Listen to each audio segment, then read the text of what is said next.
Hello and welcome. I'm Excellent, and this is my podcast. Today I have as my guest Rob. Hello, Rob.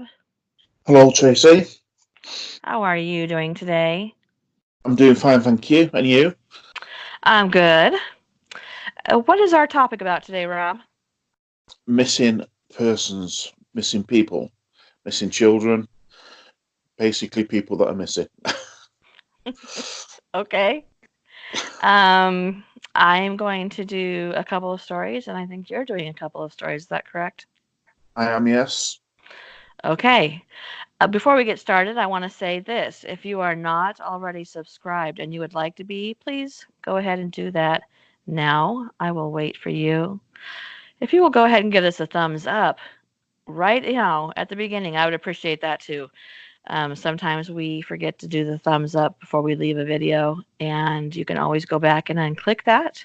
And if you'd like to be notified of content when it goes live, please click that bell. And also notice that when you click the bell now, somewhere on your page, and what I've noticed on mine is that on the bottom left, when you click that bell, it will say to be notified every time there's new content, occasionally when there's new content, or rarely when there's new content. So make sure when you're clicking that bell that you get the content notification you want. Hopefully that's every time. But if not, still make sure you get the content notification you would prefer.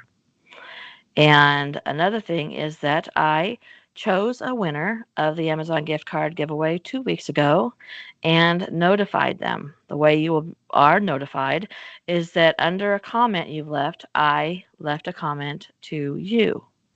So, if you are on a laptop or a desktop, in the right hand corner of your screen is a bell, and it will have a number up there, which is a notification, and that will say that I responded to you.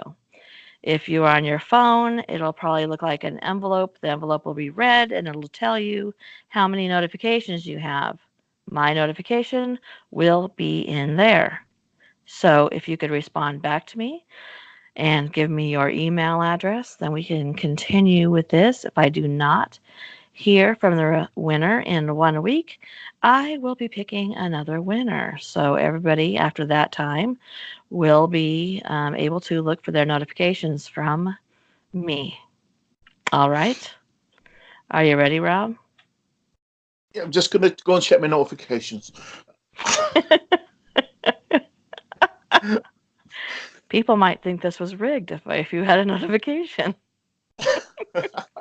Because like I'd have to go check mine too.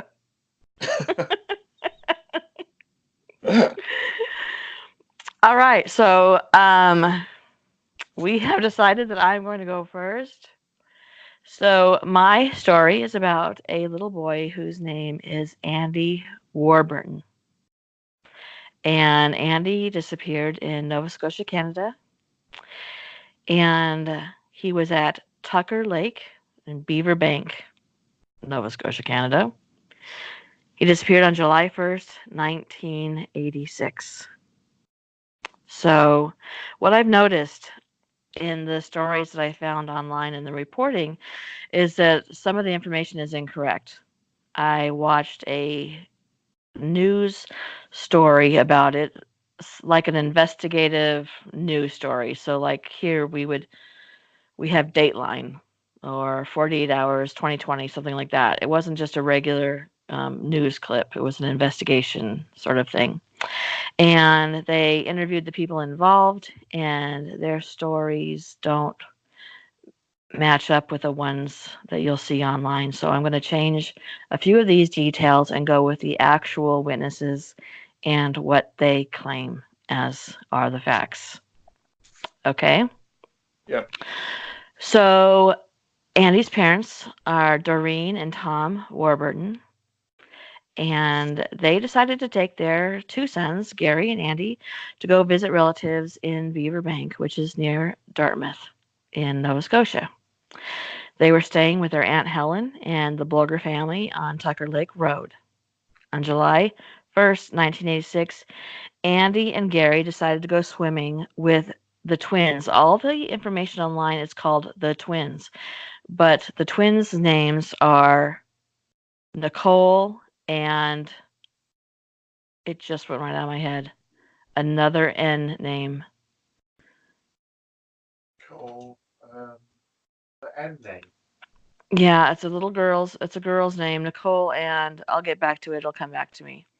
Natalie. And huh? Natalie. Yes, Natalie and Nicole. Thank you. And their last name was Carr, and they lived right next door to where Andy and his family were staying with their family. So they asked if they could go. Andy came in and asked if he could go swimming. He told his mother that he was going to go with the twins, Natalie and Nicole, and that they were going to go to the lady's house.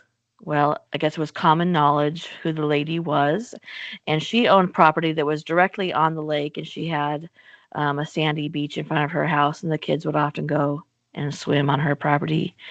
So he, Andy, headed over to the girls' house, and one of the twins asked their mother if how long she had until she could go swimming. She was babysitting her niece. And the mother said her mother's name is Violet, by the way. She said she looked at her clock. It was 3:40 p.m. and she told Natalie that she could go in 20 minutes. That her babysitting duty would be over at 4 o'clock, and they could go swimming. A lot of the reports online say that Violet told the twins they could go swimming for 20 minutes at 3:40, but that is incorrect. So they the Andy sat around waiting for the twins to be able to go. Online, it doesn't talk about Gary being with them. So I'm unsure about that because all the reports say that it was Gary and Andy together.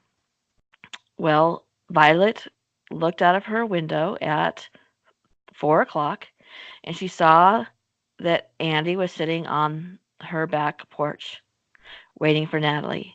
And that was the last time that anybody saw him. Nobody knows if he decided to go to the lake without waiting for the girls, which doesn't make sense.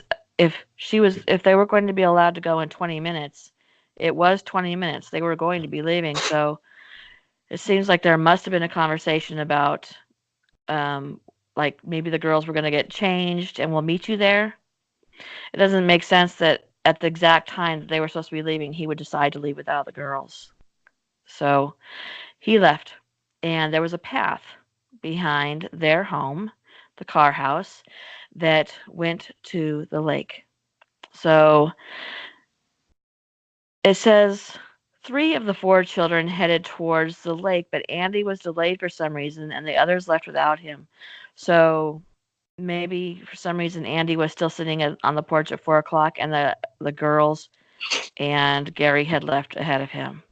Either way, he was on the porch at 4 o'clock. That was the last time he was seen. So they were all wearing their swim clothes and they left. Now, on this pathway through the woods, there's a fork. And if you go right, it takes you to the lake. If you go left, it takes you deeper into the woods. Violet said she saw Andy, um, and she never saw like him go into the path. He was just off the porch later and gone. Um, the girls, the twins, had taken Andy down this path before, but only one time, and they had taken him to the lake. So the only time he had ever gone on this path before was to go down it, turn to the right, and go towards the lake. His mother and his aunt started dinner and noticed that Andy wasn't around. The other children were home. The other children didn't know where he was. The family checked with their neighbors. They walked down the path. They walked to the lake. They called out and they couldn't find him. They called the RCMP, which is the Royal Canadian Mounted Canadian Police. Mounted Police. Yes. and they arrived at 5:45. The RCMP said that they saw a young boy called Hob McDonald. Now, this part of the reporting is also incorrect. Hob McDonald, who had just come back, not this part, but who had just come back from summer camp that day, said he had seen Andy earlier that day by the stream called Beaver Bank River. And I saw this water, and I wouldn't call it a stream, not where I come from. A stream is very small. This is a river, but not a large river either. So, and it's even called a river.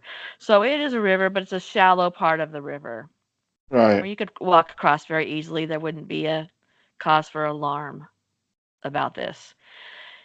He said that he saw Andy cross the water. He watched him cross it. He watched him get on the other side. He watched him sit down, put his shoes on, and then walk off down a path yelling for his brother. The police, when they interviewed him, assumed that the timeline was that he saw him at 4 o'clock, but he didn't.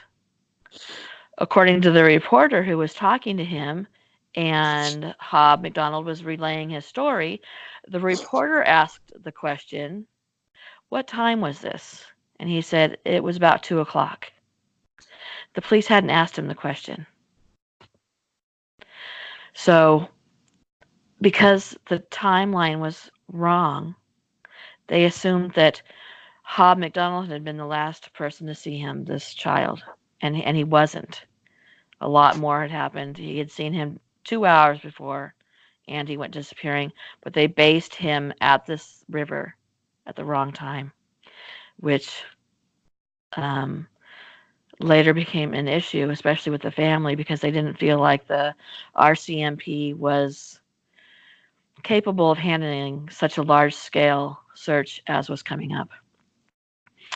Andy's mother doesn't think that Andy crossed the river. She said that she didn't believe that was a believable story because Andy was petrified of the river.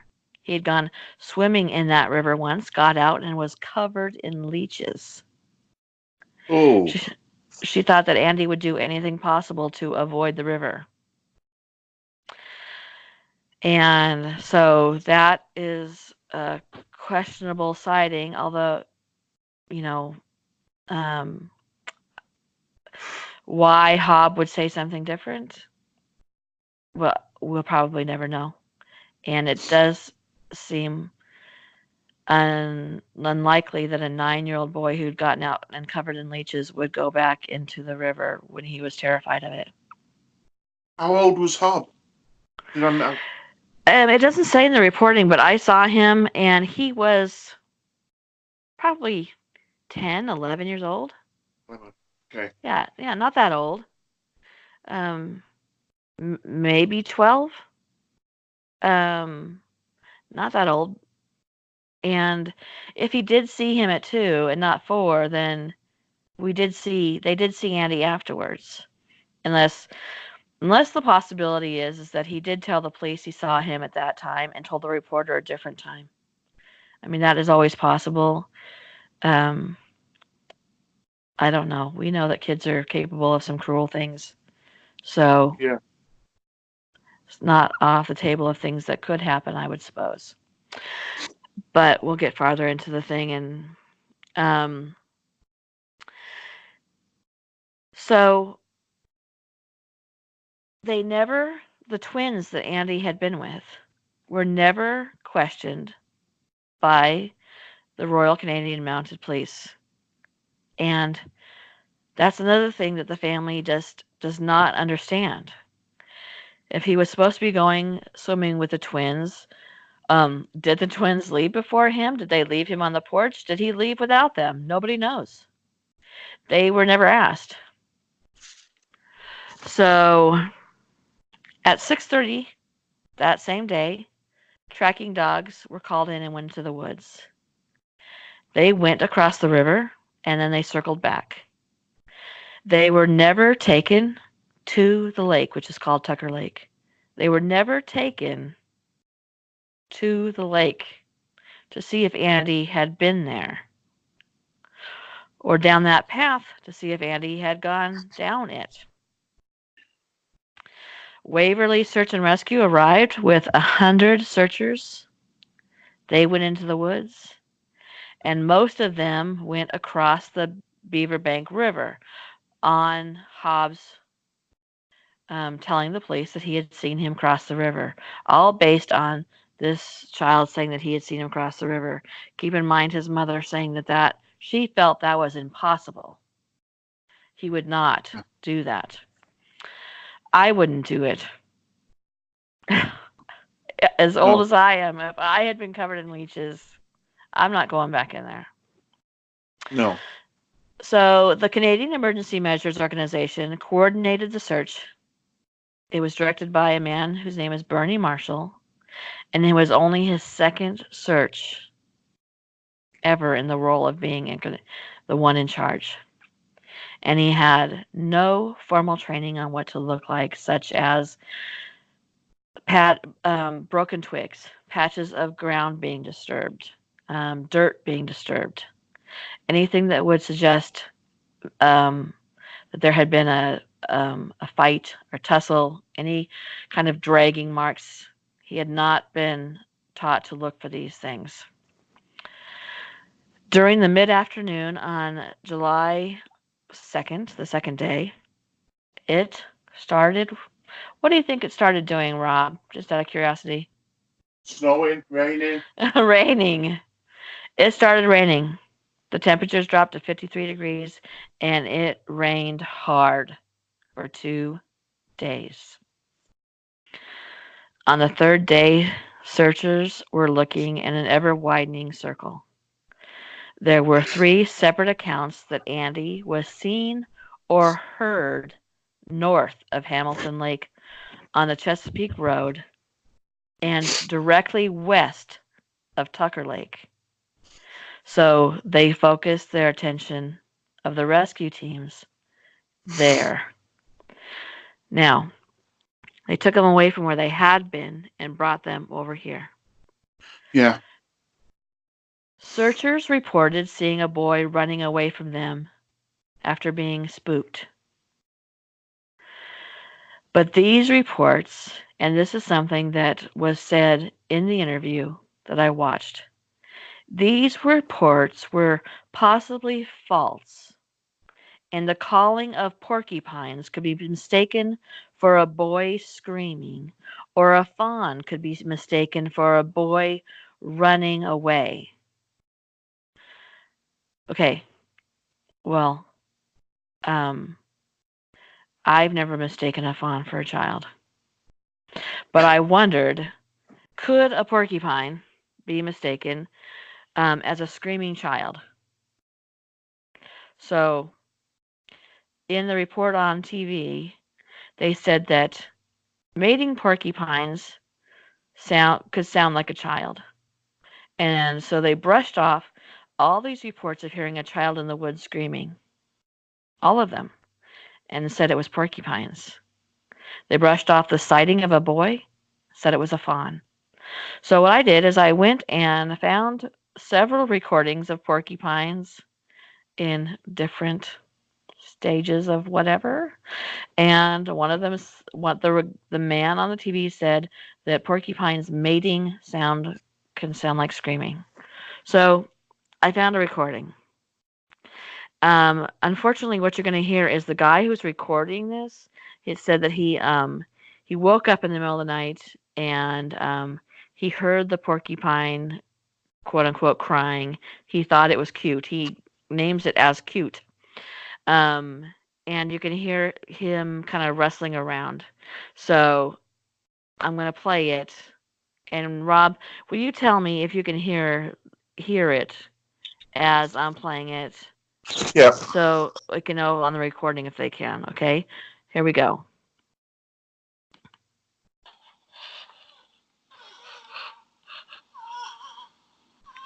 Yeah, I can hear it. You can hear it? Yeah.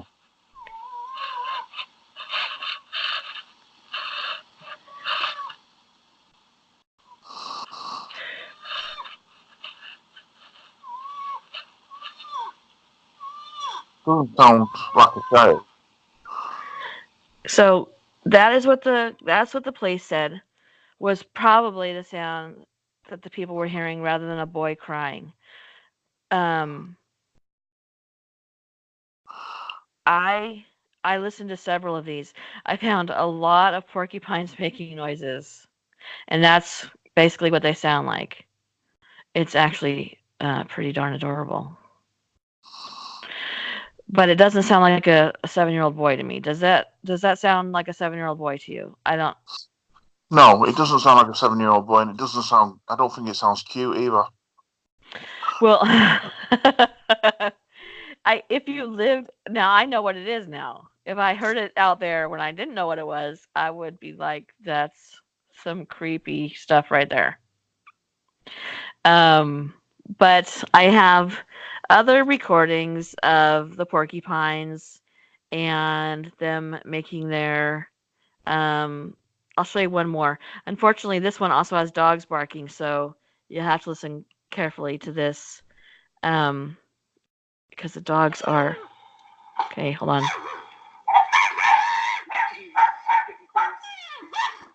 So you hear that noise? Yeah. Okay, that's what they were blaming on people hearing Andy crying for help. No. Correct. Yeah, I don't think so. And time was running out for Andy because it was so cold and it was raining and raining and raining.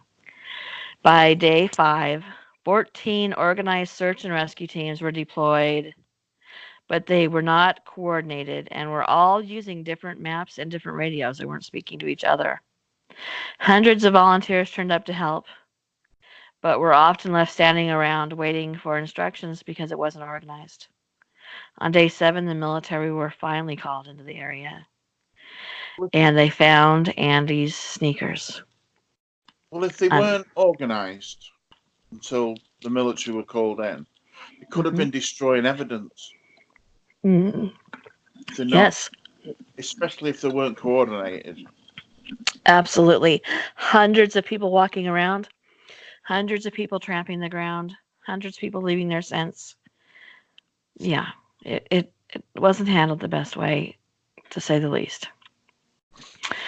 On day 8, after 165 hours of searching, Andy's body was found north of what is called Square Lake in a meadow.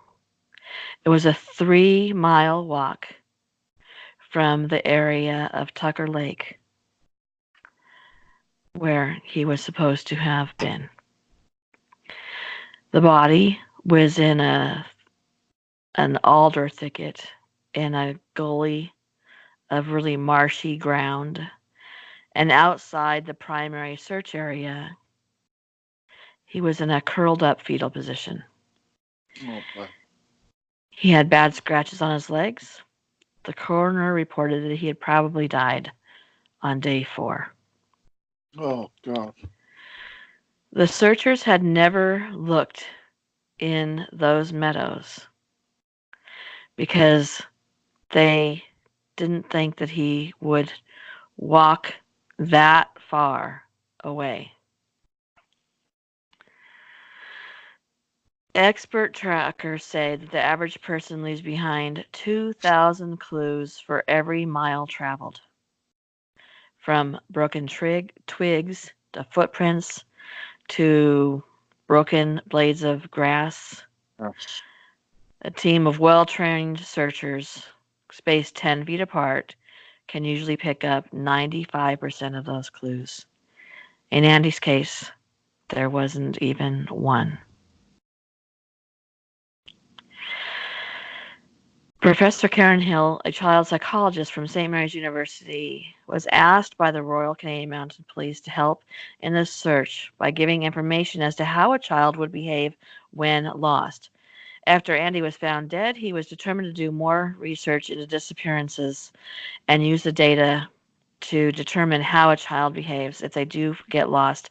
They said that the psychology of a child who gets lost is to hide. If they hear voices calling out, they hide. Um, even if they hear the familiar voice, they hide. Andy's mother was called out many, many times to call for him, and they said that a child would even hide from the mother. I don't I don't know about child psychology, but I do know that I don't feel as though a lost child would hide from their mother. No, I don't either. I think that, and we've done missing children's cases where the child has been found and found by searchers calling out for their names Yeah. and them responding. So I, I can't say that um, I'm not an expert, but that doesn't feel correct to me. It feels like they're trying to come up with an excuse as as to why he disappeared and nobody found him and all of this. Um, so the question is, despite thousands and thousands of hours and searchers, literally thousands of searchers, hundreds of hours to find Andy, why were there no clues? None picked up. What kept Andy hidden for so long with people walking around that whole area? Um, why was he found so many miles away from where he started? Why didn't he turn around and start walking back? And he would have ran right back up into the girls' backyard. But the thing is, that I think what you have to take into account as well, it was 3 miles away, weren't he? Yes. He didn't just appear 3 miles away. Yeah. He had to make his way from being at the house Yep. to being 3 miles away. So, Yeah. some point during that search, they should have ran into each other. Right. Do you know what I mean? Yeah, I do. They should have, even if they didn't exactly search where he was found. Right. He didn't just suddenly, like a magic trick, appear Right. there in the fetal position. Right. He had to get there, or if he wasn't, or he was taken there and he was dumped there, Right. which I hope didn't happen. But I do too. The good thing that came out of this is that because of this search and the mistakes that were made in this search, um, subsequent search and rescue operations and teams were trained on how to conduct a search correctly, how to look for signs of broken twigs. His legs were scratched. There was blood there. Um, to look for footprints, you know, flattened out grassy areas. I'm sure he, sat down. Like they said, with the average person would leave, what they say, a thousand, 2,000, 2,000 clues. yeah, for every And mile. yeah, and the fact that his shoes were found somewhere else, and so many of these cases, these people are found without their shoes. And in so many of these cases, the weather comes in and makes it extra difficult to find the person who's missing. I feel like while it doesn't say that this is one of those cases, like a 411 case, Yeah. 411 case, there's so much that is similar to that it feels very much like a 411 case with the weather and him not having his shoes and thousands of searchers and nothing. But they're always found just outside the search area where they weren't. Right, or where somebody has searched 100 times. Yeah, it just doesn't make Yeah, sense. right. So that is the story of little Andy Warburton, and it's very sad, but no, very sad. Period. And um, that something good came out of it as far as teaching searchers and search and rescue teams how to do a better job. I think that's very little to the family, but it's at least something.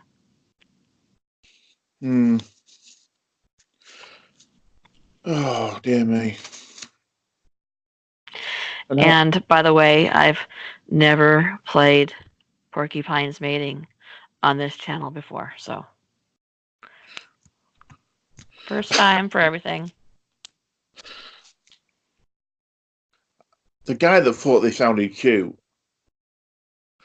I don't know. Oh, I think it sounds cute. Now that I know what it is. Okay. If I was just like I'm camping, I'm in a tent, and something's out there doing that, I would be like, Holiday Inn. It's time for me to pack it up, go to a hotel, order some room service. You have foxes in America, don't you? Yes. Have you heard foxes when they are mating? No, but we have coyotes, and coyotes are always like very close to where I live, and I've heard them. So what do foxes sound like? They sound like they're screaming. It does sound like a child screaming. Oh, does it? Sounds like someone being massacred. Oh, well, coyotes sound like they do this. They go.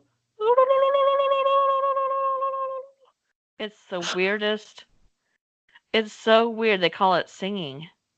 It doesn't sound like singing. It sounds terrifying, actually.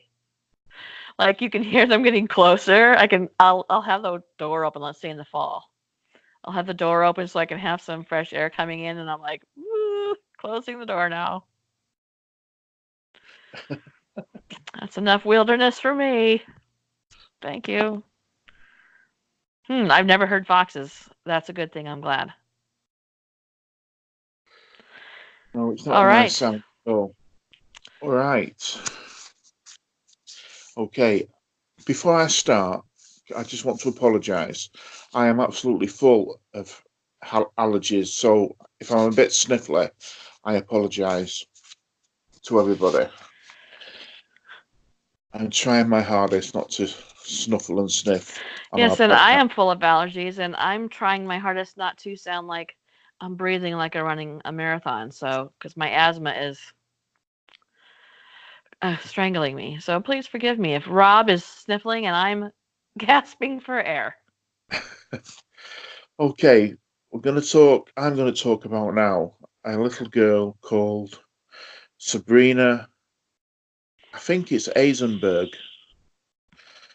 Aisen Berg.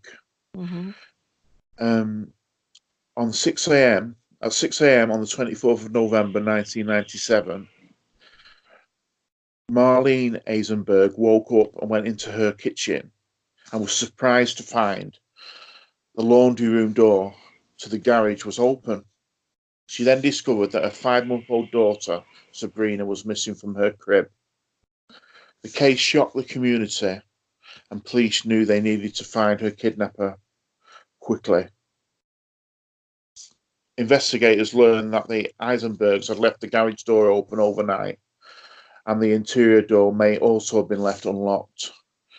Is that something that's unusual, or is that something that's normal, that you would leave doors unlocked?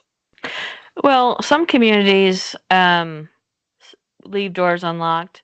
They have very, very low crime rates. I think that when I grew up, I lived in the country. I would bet that we didn't lock our doors. I think we probably didn't. I mean, I can't imagine anywhere where I live or have lived since then that I wouldn't lock my doors. But there are communities where they don't. I don't think there's a lot, but there are. Yeah, because they say that because we're a similar age, that when we were young, we used to leave our doors unlocked and everything. Well, I'm from Manchester, and we never used to leave our doors on. Unless you wanted to come home and have no furniture. Well, I grew up in Colbert, Washington, and there was like 5 other people there. So if somebody had taken my furniture, we would have known where to go and get it back. Saying that, our house was in such a disarray. If someone had broken, they might have cleaned up. I don't know. Anyway. Yeah. Some places you have to lock your doors. Right. Despite finding an unidentified shoe print and a blonde hair in Sabrina's room that may have belonged to the kidnapper, suspicion began to fall on Marlene and her husband Steve. However, they denied involvement in the disappearance. Police took several items from their home for FBI analysis, including her crib and her bedding. During this time, the Ainsbergs made a public appeal. This is where it gets interesting. For the safe return of Sabrina. Police and others thought the appeal was suspicious, along with a video of the Ainsbergs leaving their home, smiling. Now, this sounded really suspicious to me, but then I thought about what you said. We've talked about how people deal with their grief and their panic and their worry differently. Mm-hmm. But for both of them to be smiling, I know some people when they hear really, really bad news will laugh. Mm-hmm. But for both of them to be leaving their home smiling, that to me is a little bit suspicious. Well, can I comment on that? Yeah, Christian.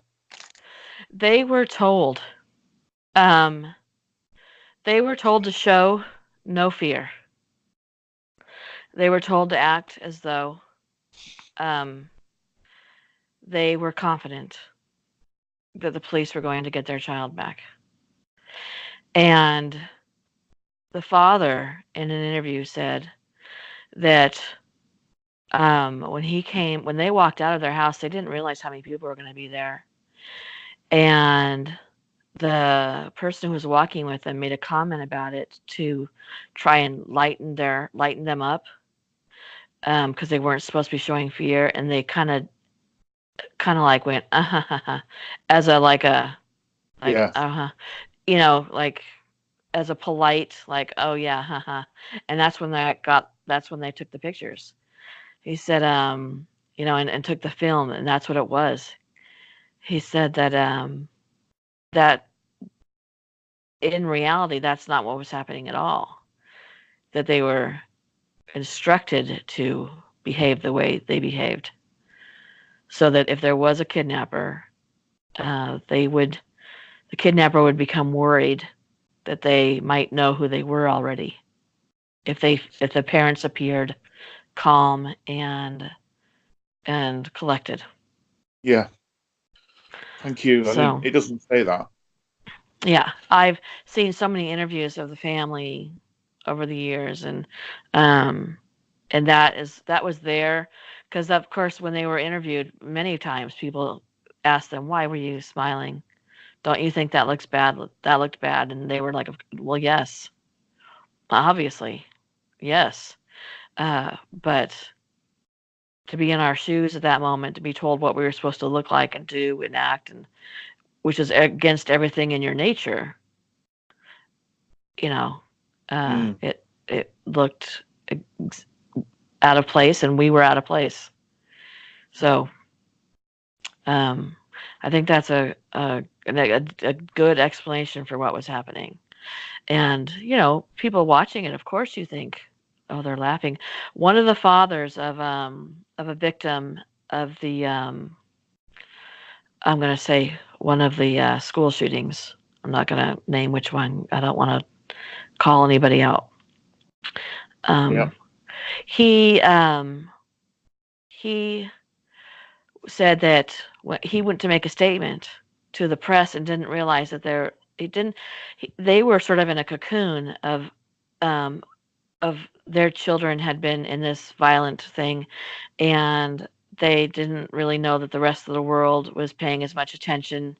And he was supposed to talk to the press, and when he saw the amount of press, he accidentally laughed because he was nervous.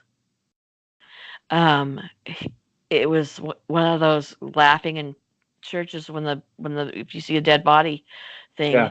And he said that because of that, he ended up getting death threats.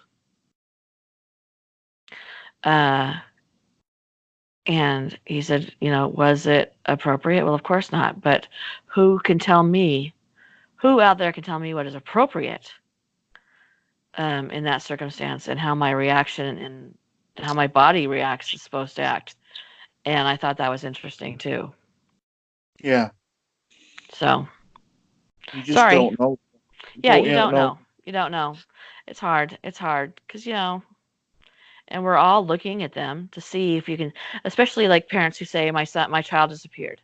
Mm. More times than not, if they're doing something like that, it's probably like it's the mother and her boyfriend, and the boyfriend will sometime we're gonna find out the boyfriend did it, right? Yeah. So you're looking for that clue. Where's that clue in the way they act? That's gonna we're gonna know who that it was them, and so we're hyper analyzing them there in that strange situation. Yeah. I agree. I agree 100%. Okay, sorry. Okay, so they were leaving the home smiling. It was Mm-hmm. taken a day after their abduction in order to prove their innocence. They agreed to take polygraph tests.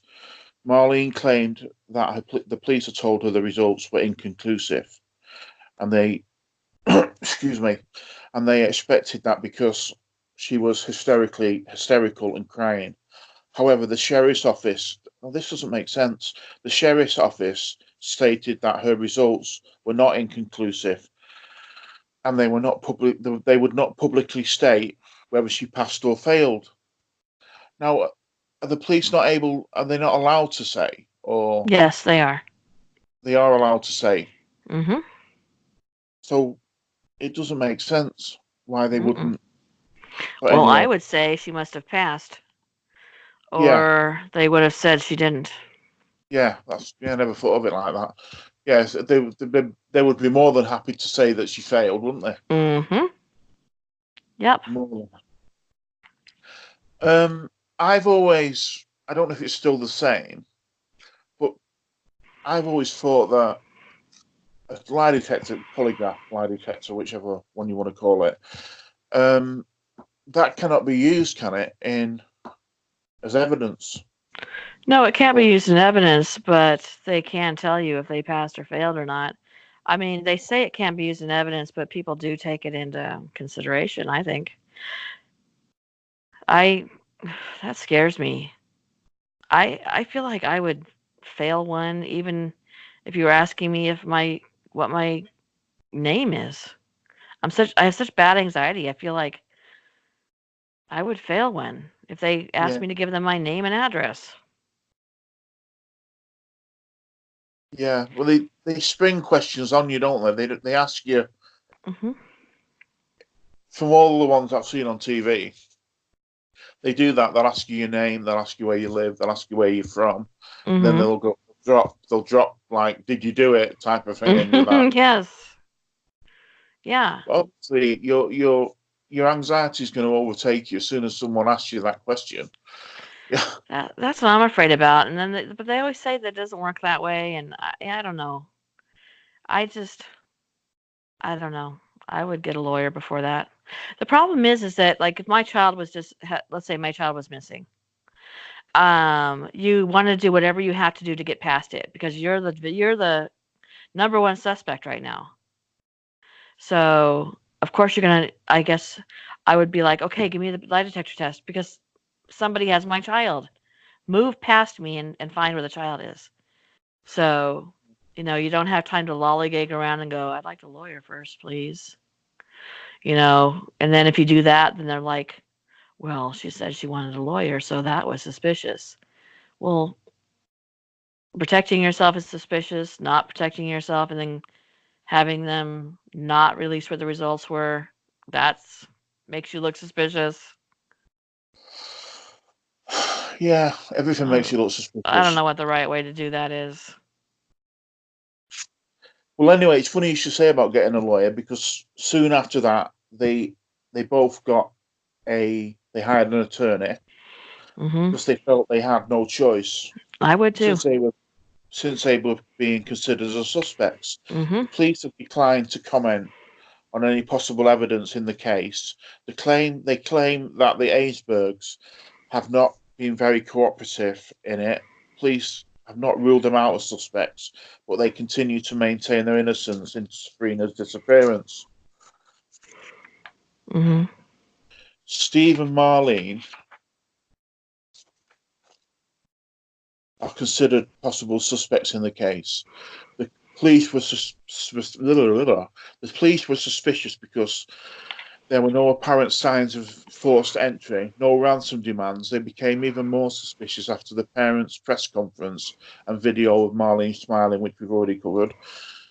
They were also suspicious of a video of Sabrina a few days before she vanished. To some investigators, it appeared that she had bruises on her face and a patch of her hair was missing from her head.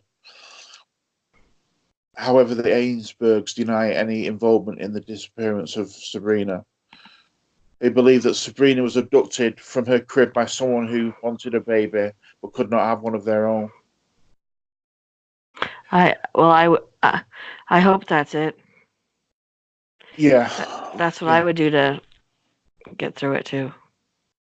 In November 1999, Steve and Marlene were arrested and charged with conspiracy, lying to investigators, giving false information, and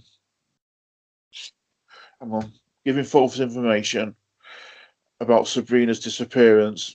Investigators claim to have recorded conversations between them, with Marlene saying the baby's dead and buried, and it was found dead because you did it. The baby's dead no matter what you say. You just did it. Steve apparently said, I wish I hadn't harmed her, and I don't know, they don't know the truth, right? However, 2 years later, a judge dropped all of the charges against him, claiming that prosecutors misrepresented the strength of their case. The alleged statements from the recorded conversations appear to be too garbled to be understood. The US attorney has agreed to reimburse the Ainsberg the cost of legal counsel.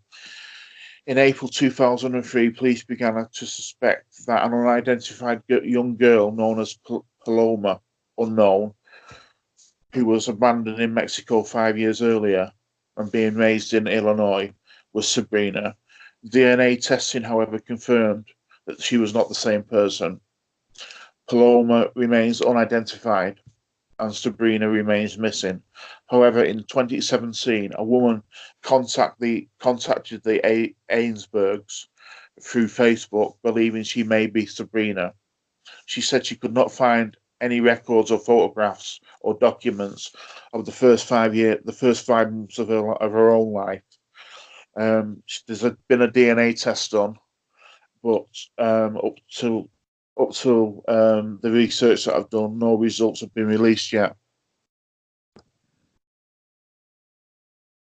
Some of those recordings said that they had talked about how they had accidentally killed her while they were high on cocaine. But like you said, the judge said that they were so garbled that they were basically just making up the what they wanted to hear on the recordings. How do you mean? Well, that what the police were saying was heard on the recordings.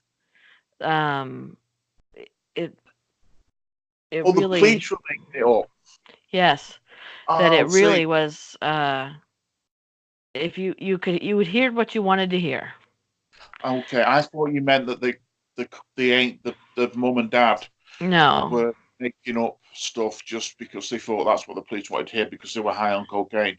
Yeah, no. The the reports of what was heard on the tape were, like the judge said, the tape was too muffled to actually have what was said in the conversations. And is it surprising to me that they would be getting in arguments about whose fault it was? No. Of course you would. Did you leave the garage door open? Did you leave it open? Uh, it's your fault. You left the garage door open. Whatever. That's why people get divorced after a child is killed in a car accident, or if one of the parents is driving, or if one of the parents is home watching the kids and one of the kids dies in a pool. That's why parents get divorced, Yeah. because one can't forgive themselves for being irresponsible. The other one won't let them forget that they feel like they're responsible. It's just nature, isn't it? Gosh, I can't even. I can't get my head around it because it scares me too much. Having two Yeah. young daughters, I'd just be so annoyed. I just want. I don't think I could. I couldn't take guidance from police counsellors and stuff like that if I was going to do a press conference, or you need to do this, you need to do that, they need to do the other. I'd just be angry, and I just say that I'm angry and I'm going to find you, and I'm going to, if I find you, I'm going to Go Liam Neeson on them.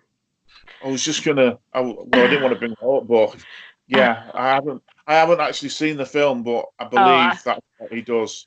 Yeah, I have a special set of skills. Yeah. Um, that's my thing on my Twitter. Yeah, I would. I am, of course, like that too. That's how I would feel. I would say, I'm going to do everything in my power to find you, and you better hope I don't find you. And when I find you, it's going to be bad. It's Don't even bother to call the cops. Maybe you should call the cops right now. Yeah. Hand over the baby. Save yourself. I just, Yeah. I don't know. I hope that the baby was taken, you know, by somebody who wanted a baby, and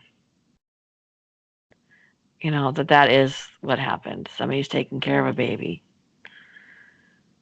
And I was going to ask you what's your gut on it? Do you? I don't think the parents did it. I really don't. Because I do get gut feelings on that kind of stuff.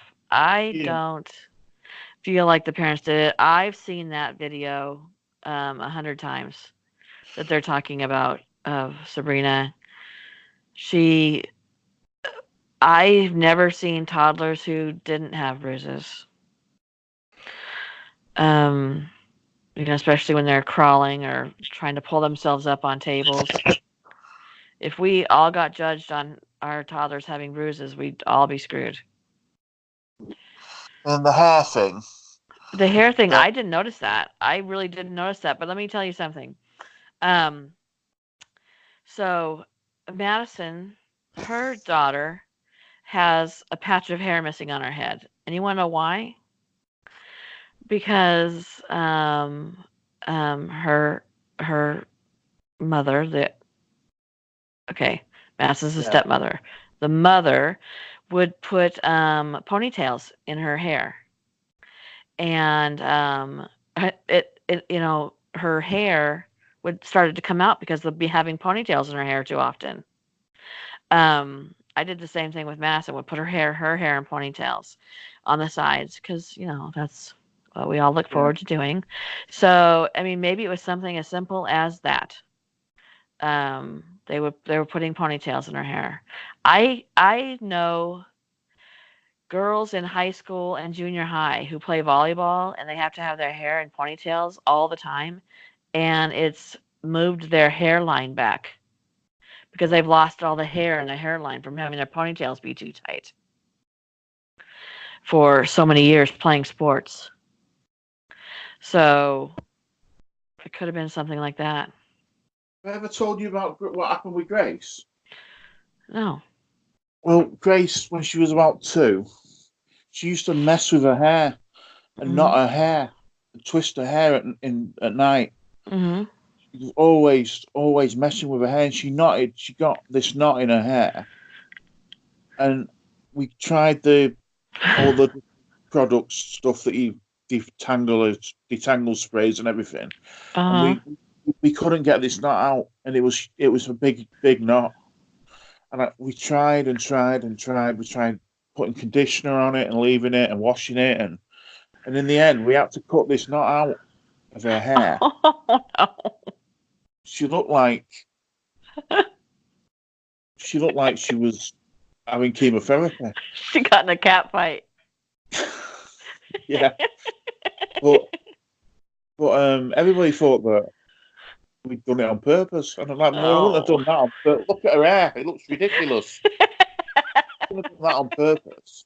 Why would we do that? Yeah, yeah.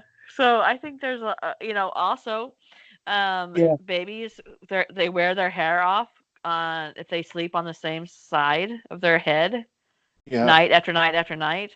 All of my kids had bald spots on the back of their head. So I think that's stretching. I really didn't get the feeling that they did it. I felt like they were honest and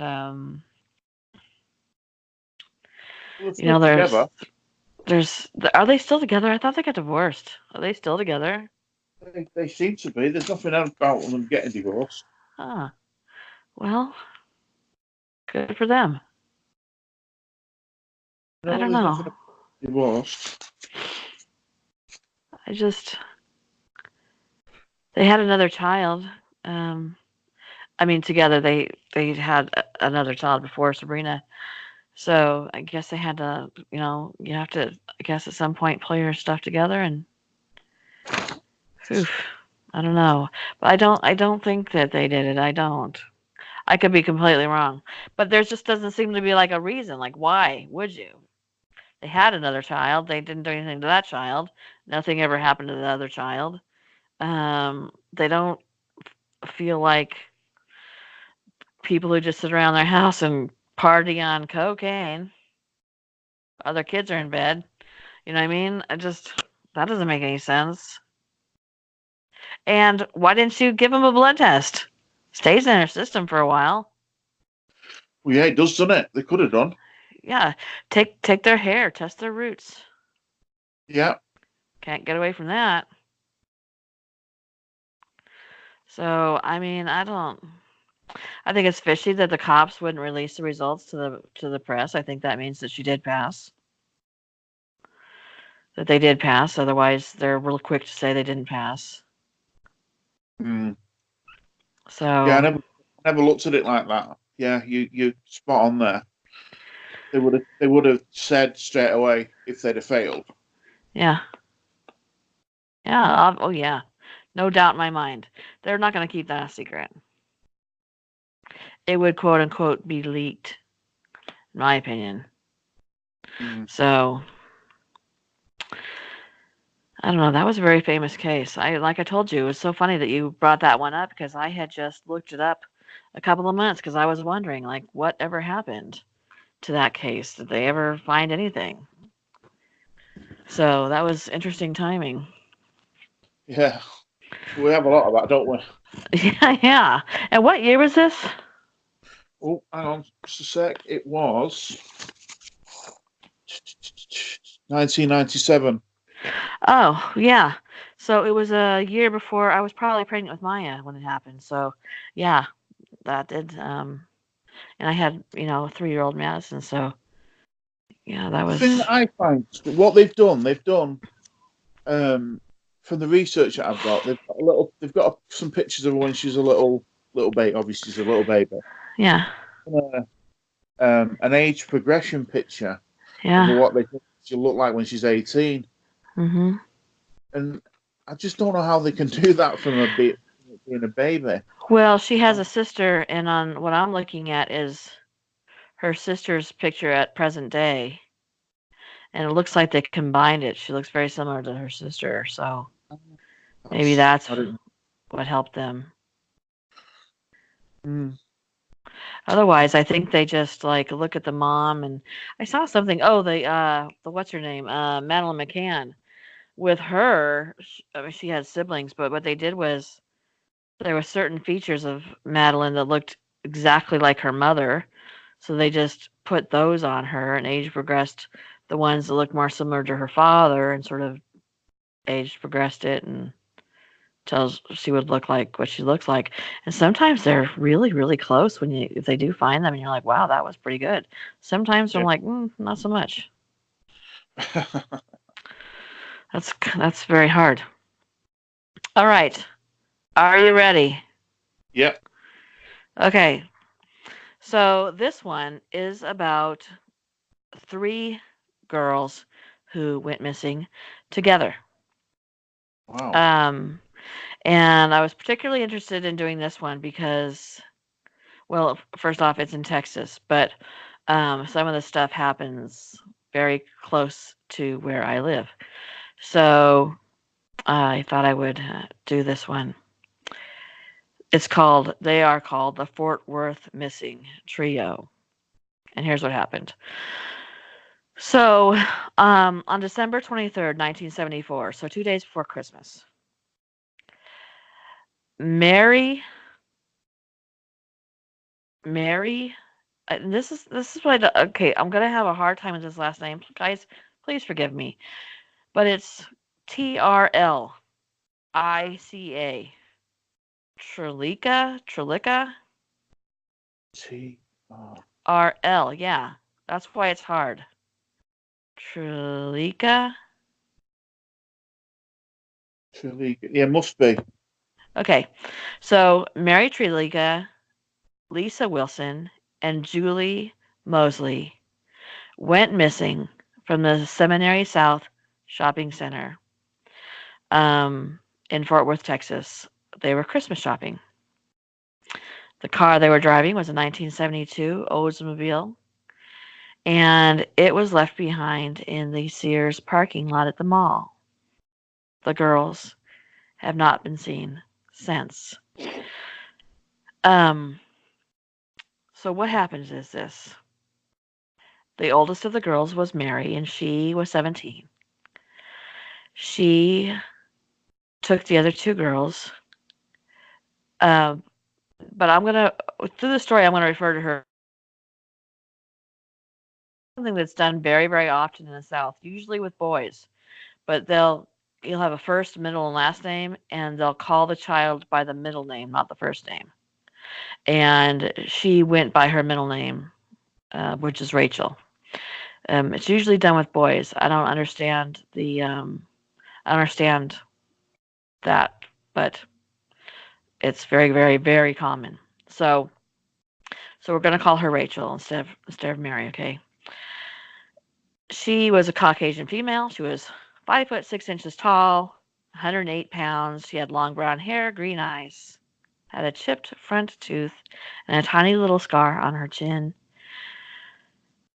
She was a married high school student in Fort Worth. She Married. drove, yes. At the time of her disappearance, Rachel had been married to her husband, Tommy Trilka, for about 6 months, and she wore a wedding ring. Yeah, so that's interesting. So anyway, the other little girl, well, she's 17. The other child was 14. Her name is Lisa. She is also known by her middle name, which is Renee. So we're going to call her Renee. She was a fair-skinned Caucasian female, 5'2" tall, 110 pounds. She had light wavy brown hair. She had a scar on the inside of one of her thighs.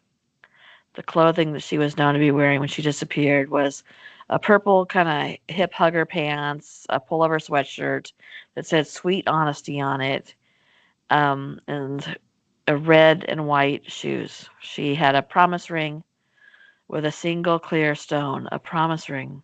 Can you imagine this? This is a married 17-year-old girl, a 14-year-old girl wearing a promise ring. Do you know what promise rings are? They're like an engagement ring, aren't they? Yeah, I promise to ask you to marry me sometime. Yeah. And then the youngest of the girls was Julie Mosley, who went by her first name. She was 9 years old. She was also a Caucasian female. She was 4 feet 3 inches. She weighed 85 pounds.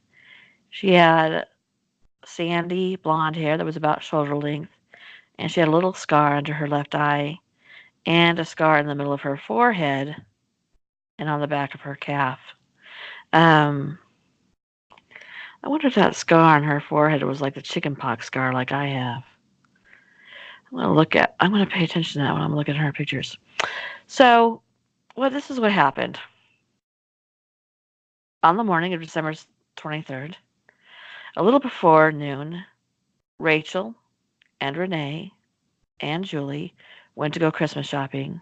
Julie asked to tag along in last minute because she didn't want to spend the day alone. The older girls told her she needed to go get permission from her parents. Julie ran. She called her mother, whose name was Rayanne Mosley.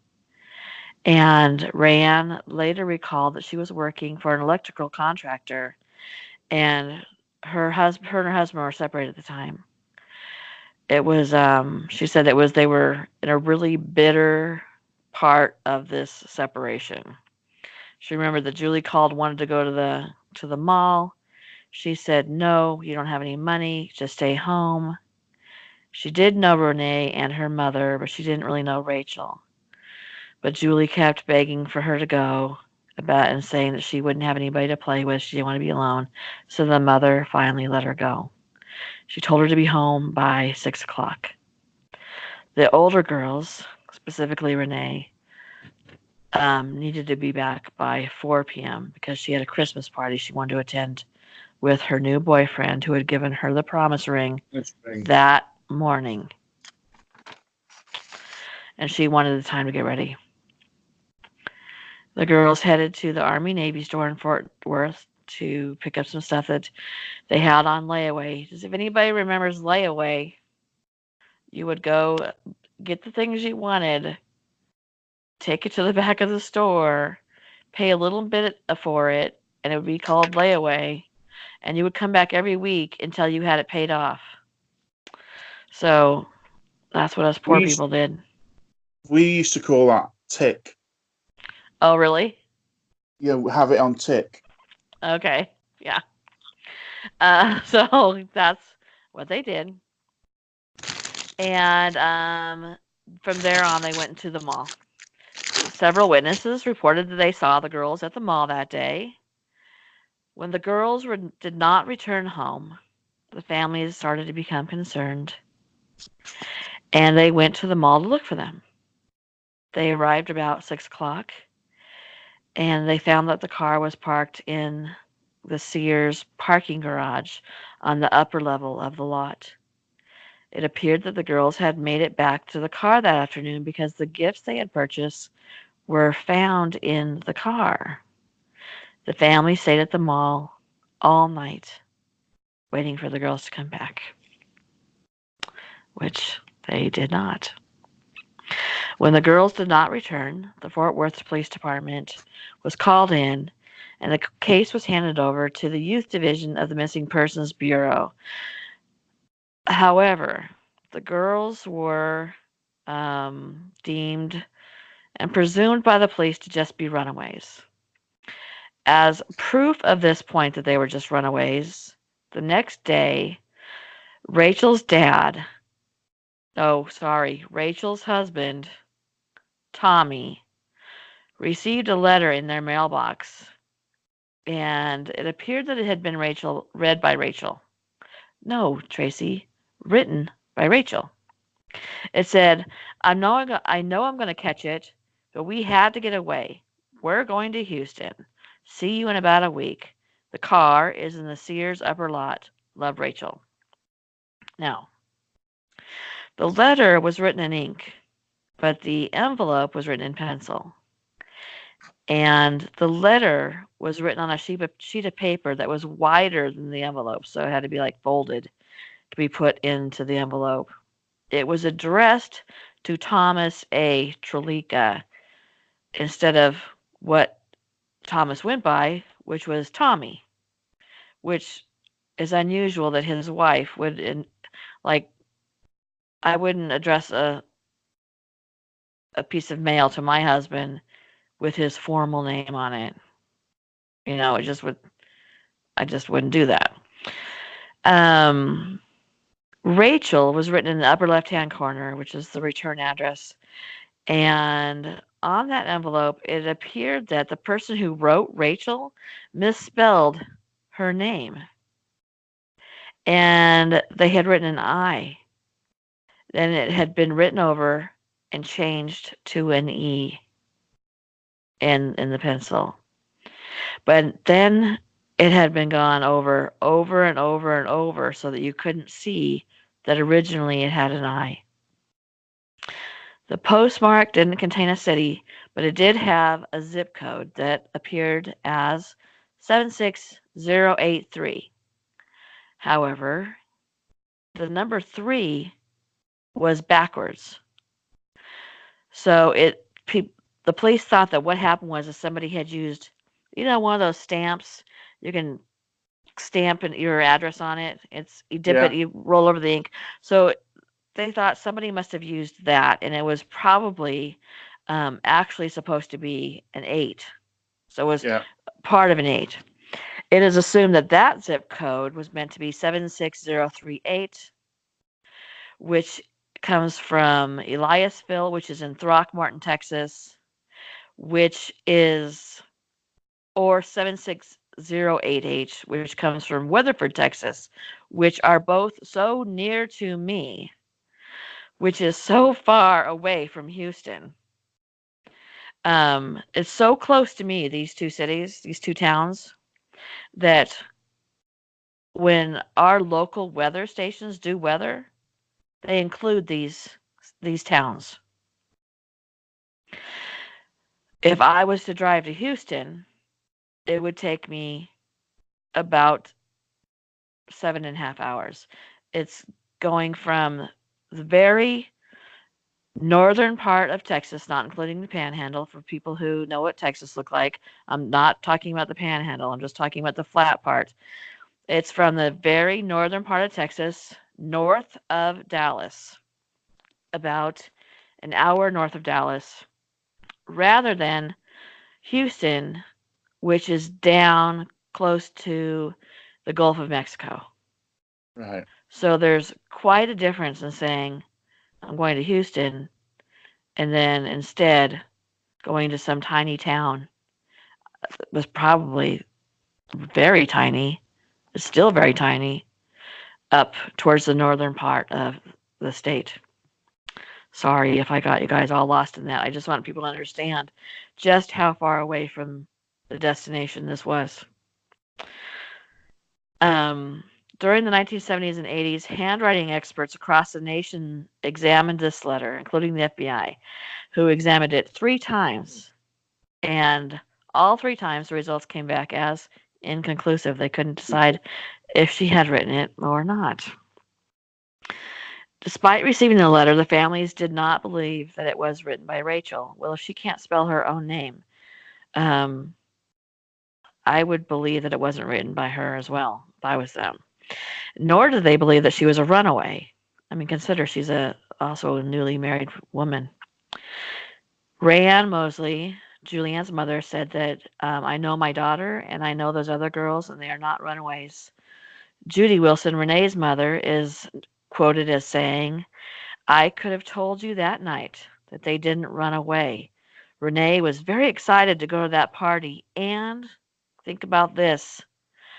No 9-year-old is going to run away 2 days before Christmas. Everybody knows that. And that is true. And you went through the whole process of buying Christmas presents. You were getting ready for Christmas. Yeah, I was just going to say that. They wouldn't have bothered They wouldn't have Yeah, bothered getting the stuff they had on layaway. yeah. And they had bought Christmas presents and put them in their car. And if you're going to run away, you're going to not want to put the money down layaway, and you're not going to want to spend money on Christmas because you're going to need that money, right? Yeah. So, and the 9-year-old thing really sticks out to me. Well, even a 17-year-old, even if you're married, I don't care. Probably not going to want to leave 2 days before Christmas. But a 9-year-old, there's no way they're talking a 9-year-old into running away 2 days before Christmas, in my opinion. Especially if it's you, because you start getting ready for Christmas in July.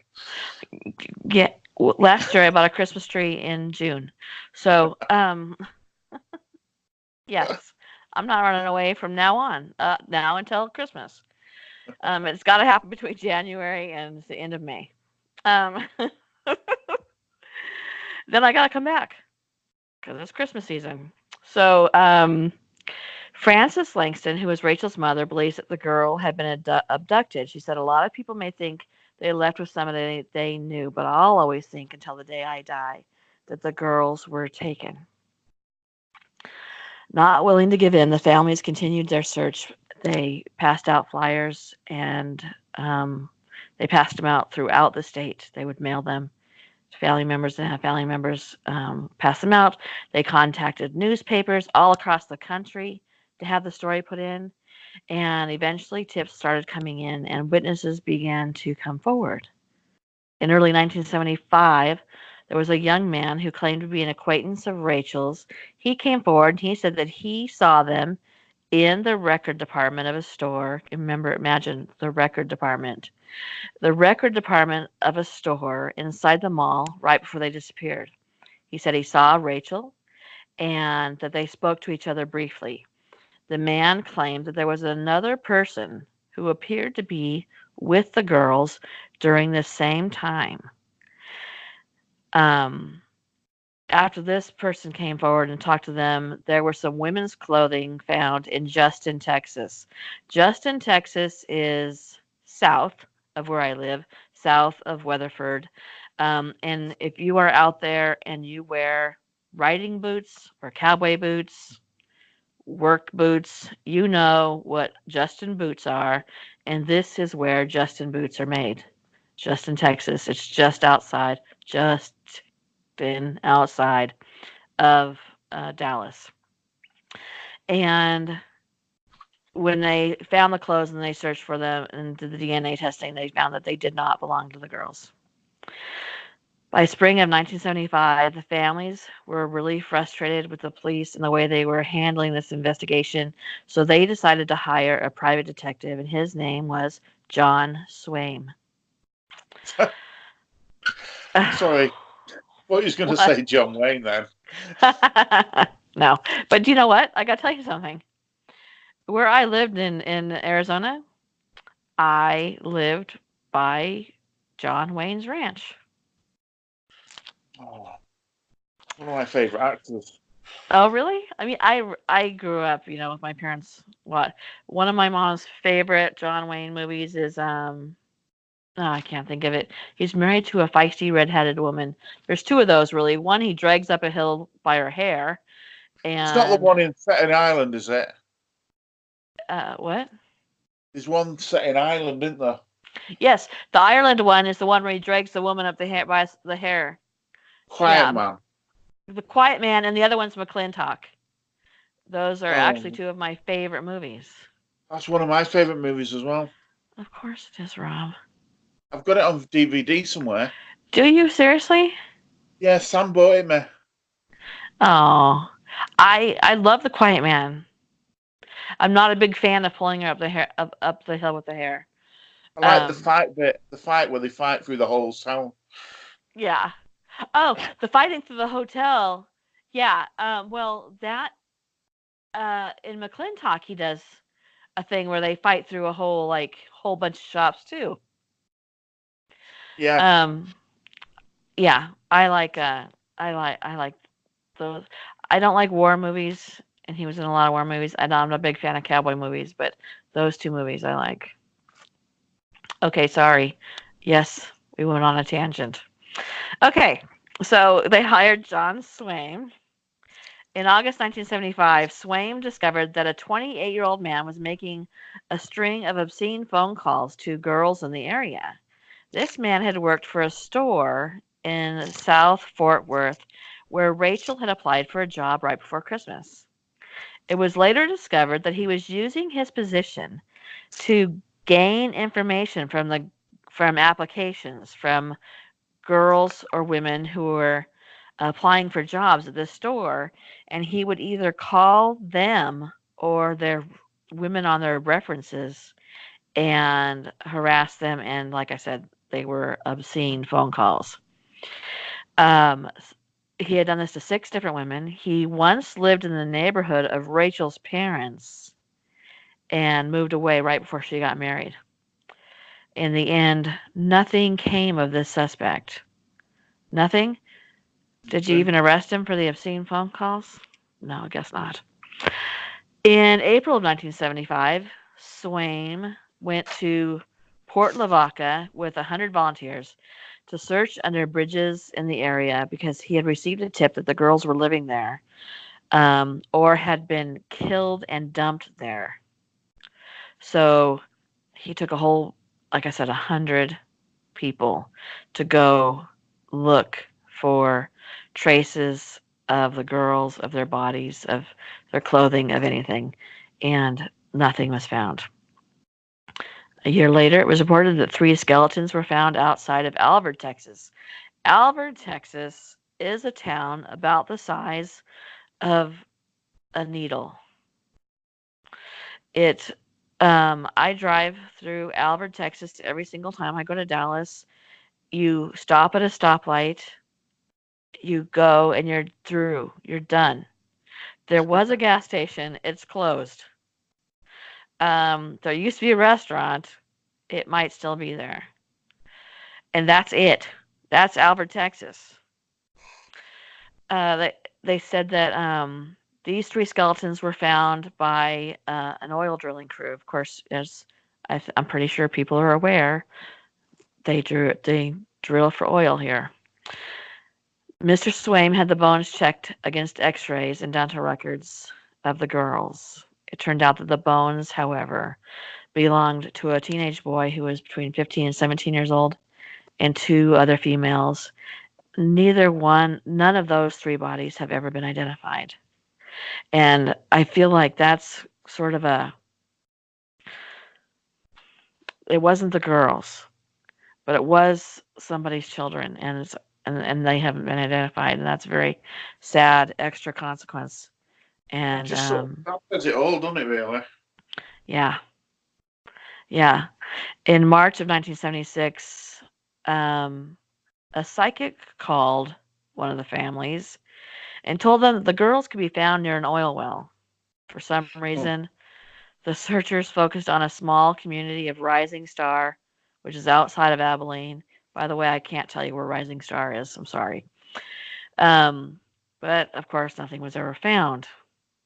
In 1979, John Swaim died after he overdosed on drugs.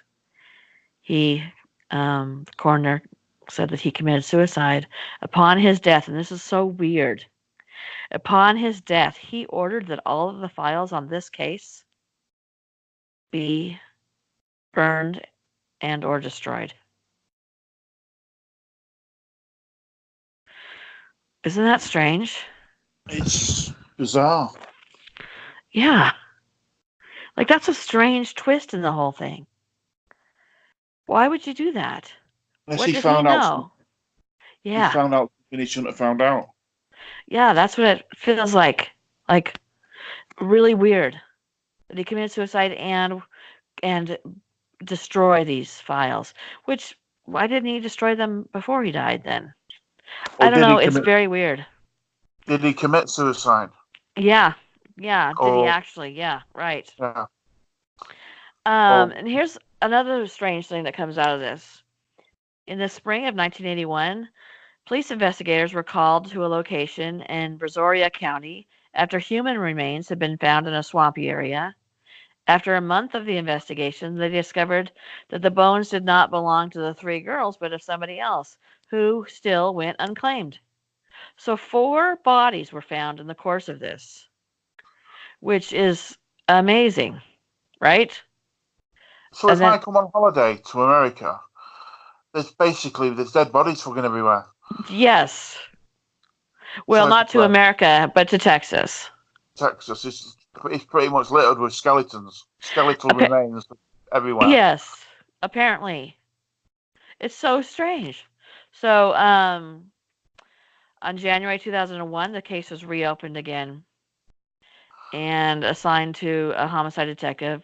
His name was Tom. I want to say his name is Beecher. He believes that the girls left the mall with somebody that they trusted. He stated that we can say that they were at one point seen with this individual. They were seen in the record store, right? They didn't seem nervous. He was hanging around with them. But they believe that there was probably more than one involved, which might make sense considering you have to wrangle 3 girls.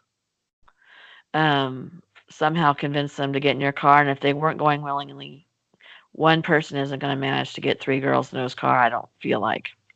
No. Over the years, they have continued to comb through Texas and have explored a lot of the back roads. The families have walked through creek beds and come up with nothing. At one point, they did pull up. Let's see, I want to see where it is. Okay, so at one point, they had this investigation that was called Operation Bring Them Up. Rusty Arnold, who was the brother of Rachel, he started this investigation where they went to Benbrook Lake. They found 3 cars that were buried in the water. They pulled the cars out of the water to be brought to land to see if maybe the girls were in there. They examined the cars. There was never any DNA evidence or anything found that was reported. They didn't find any more bodies, did they? No. No, they didn't. Now, there's an update to this case. So, in this update is so recent that it's another one of the reasons I want to do this story, because it the story was published on March 19th of 2019. So, just a couple of months ago. A man related to 2 of the missing women in the missing 3 women's case was arrested for trying to take a teenage girl from a Tennessee nail salon. For some reason, the article is redacted for me now, so thank you. But apparently, this man who was like a cousin to one and uncle to the other had tried to get a woman into his car at a mall at a nail salon. He was arrested. So it's possible this man had been written off as being a suspect for some reason. He had been interviewed by the police, but he had been written off. So it's possible that maybe that's why they were comfortable, if it was a family member. But we still don't know where the girls are. We did find 4 other people unidentified. And like we talked about,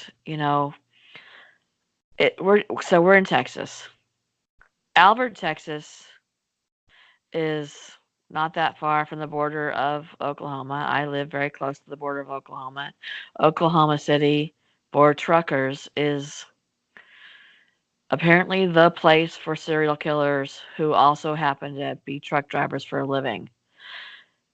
And sometimes they have victims and switch and blah blah blah blah. So it's not impossible that the kids they found in Albert could have been missing from anywhere else in the country. And they have been reported missing, but they weren't reported missing in Texas. They could have been reported missing in Massachusetts or Montana or Idaho.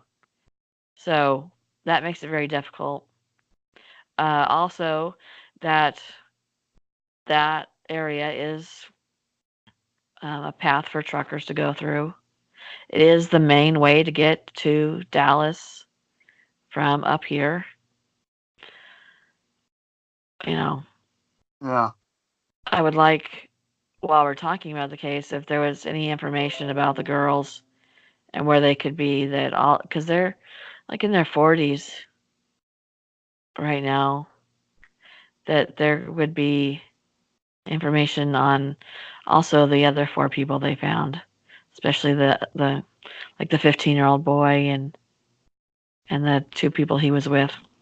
So it's sad all the way around. Yeah. And of course, as always, when something happens on Christmas, you're never gonna that's never gonna go away. No. So anyway, that is the story of those three girls that have been missing since 2 days before Christmas in 1974.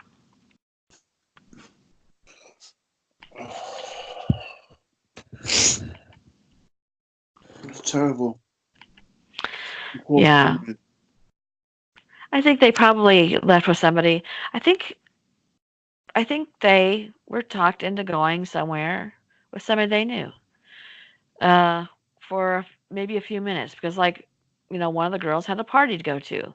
She didn't want to be late for it, right?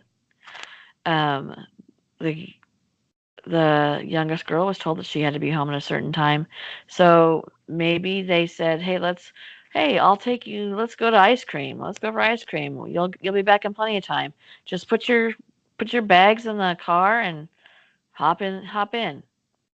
And thought that they would be back in plenty of time. I don't believe they ran away. I think that's ridiculous. I think that the stamping of the address, misspelling of her name, calling her husband by something she would not call her husband, those are clues that it wasn't her. I agree with her mother on that. That they were going to Houston, which would make sense. If you're going to run away, go to a big city. You're not going to come up here to these Weatherford, which is a small, tiny town. You're not going to do that if you're running away. People are going to notice you. That's one of those places where people know everybody. You know what I mean? So three Yeah. girls coming up there without a car, by the way. Are they walking from Fort Worth? Are they walking? Because, I mean, just driving, it's going to take me 3 hours to get to Fort Worth. Yeah, if they were going to run away, they'd have took the car. You take the car. Come on, people. You take the car. You don't run away and leave the car.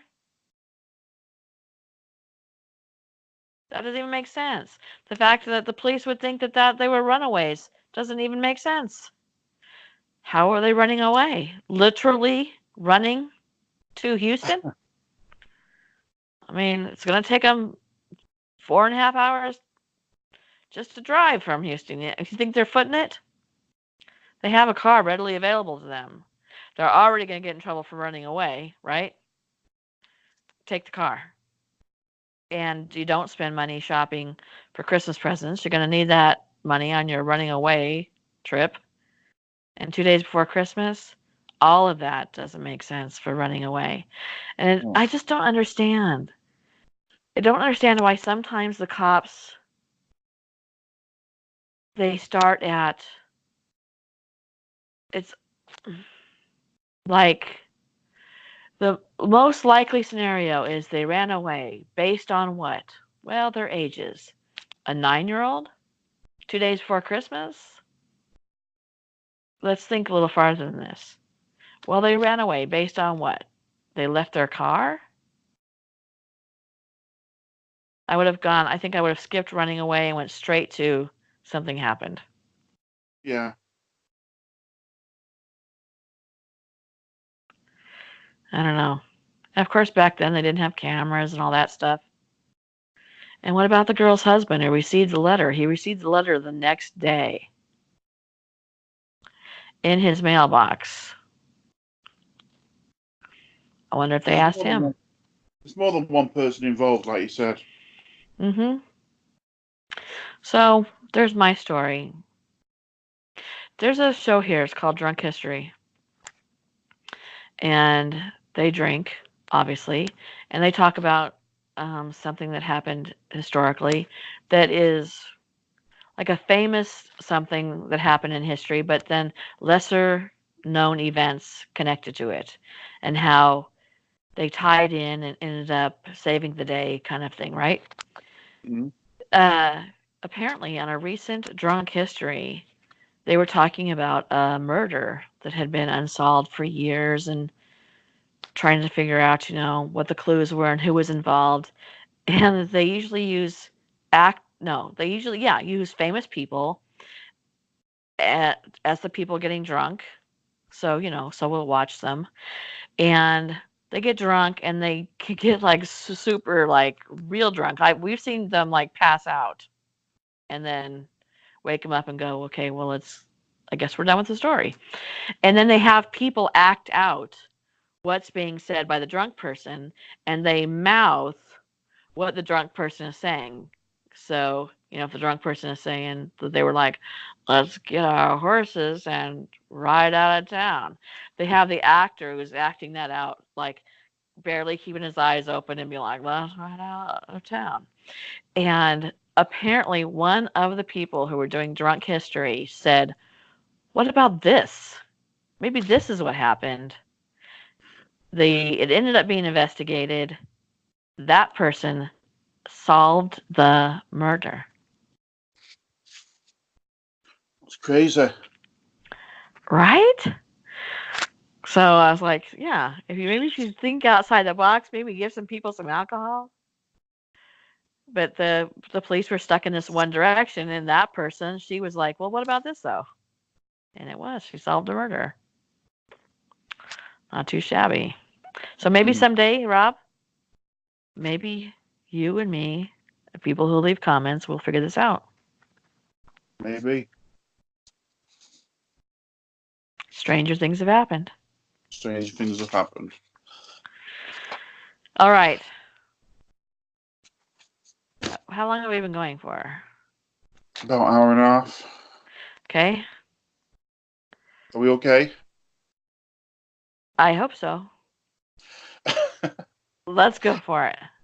I just want to do quickly, and it's one that, unless you've been living on under a rock on Mars, you will have heard about. It's Madeline McCann. Mm-hmm. Now, we have both got different ideas about this, but let me just give everybody a brief outline of what happened. Okay. The McCann family are from Leicestershire in the UK. They were holidaying in the Algarve in Portugal when 3-year-old Madeline went missing. It was May the 3rd, 2007. And Madeline's parents, Jerry and Kate McCann, both doctors, decided to have dinner at a tapas bar 120 metres away from the apartment they were staying in. The couple left Madeline and toddler twins Sean and Emily, who were sleeping in their rented room. Around 10 in the evening, Kate returned to check on the children, but was left in shock when only the twins were left, and Madeline was nowhere to be found. Madeline was one of the missing children cases that made worldwide headlines and is still making worldwide headlines. And a massive investigation was started. Countless leads were found and few theories emerged, with some theories that the young girl was taken by a trafficking ring or was unfortunately the victim of a burglary gone wrong. But now, after countless search operations to find the missing girl, Madeline still hasn't been found. The point about Kate returning to check on the children, that isn't quite correct. They were all taken in turns all the couple. There was about 3 or 4 couples to go and check on the children. But the other people that were checking on the children, the McCann's children, Madeline and her brother and sister, they weren't necessarily going in the room. They were just listening outside the door. So Madeline could have been gone for an absolute age before 10 o'clock when allegedly Kate returned and checked and found that she was missing. I'm sorry. Can I add something to that? Yeah. According to the documentary, well, yes, they weren't necessarily stopping. They were going into a room. They were just kind of hearing, is anybody crying? Hold on a second, because I'm gonna cough. Hold on a second.